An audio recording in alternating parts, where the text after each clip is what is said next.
জুলাই আন্দোলনে ছাত্র জনতা যেসব জেলায় তীব্র প্রতিরোধ গড়ে তোলেন এর অন্যতম ফেনী ও মুন্সিগঞ্জ।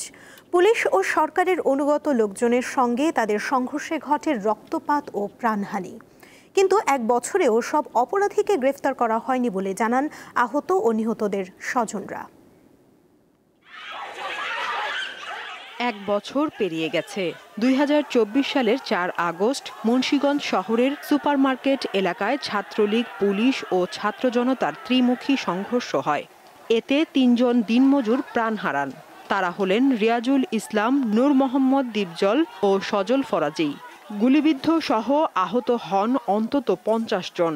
কেউ হারান চোখ, কেউ পা, কেউ আবার আজও বয়ে বেড়াচ্ছেন ছড়রা গুলি।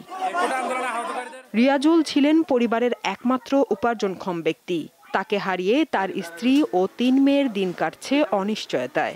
নাতি 4 দিন ধরে আমার নাতি কত আগে বয়ে ছবি দেখলাম আর কানলাম।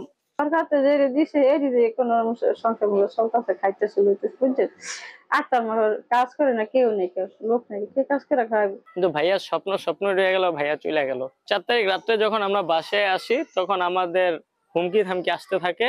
আমরা বাড়ি যারা ছিলাম, আমার বড় ভাই, মেজো ভাই, আমরা সবাই পালিয়ে চলে যাই। পেশাগত দায়িত্ব পালনকালে আহত হন দীপ্ত টিভির মুন্সিগঞ্জ জেলা প্রতিনিধি মোহাম্মদ কায়সার হামিদ সহ 4 সাংবাদিক। তীব্র সংঘর্ষের মাঝেও তুলে আনেন বাস্তবতার নির্মম চিত্র। 1 বছর পূর্ণ হয়ে গেল, যারা আহত হয়েছে সরকার সেটা বলেছে যে একটা প্রতিশ্রুতি দিয়েছে, সেই প্রতিশ্রুতি এখনো পূর্ণ হয়নি। কবে হবে সেটাও আমরা জানি না।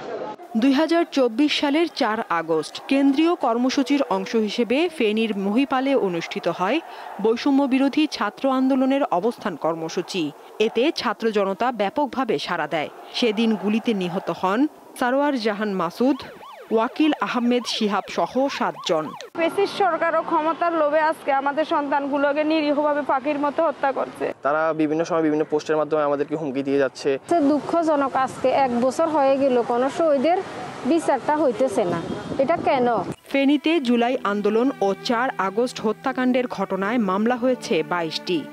যারা বিদেশে চলে গেছে তাদেরকে কিন্তু আমরা আইনের আওতায় নিতে পারিনি, বাট দেশের ভিতরে যারা আছে এবং বিভিন্ন আনাচে যারা লুকিয়ে আছে এখনো পর্যন্ত, তাদের ব্যাপারে আমরা সারাশি অভিযান চালাচ্ছি এবং আমাদের 409 জন MIS ভুক্ত হয়েছেন এবং উল্লেখযোগ্য সংখ্যকের গেজেট ইতিমধ্যে সম্পন্ন হয়েছে।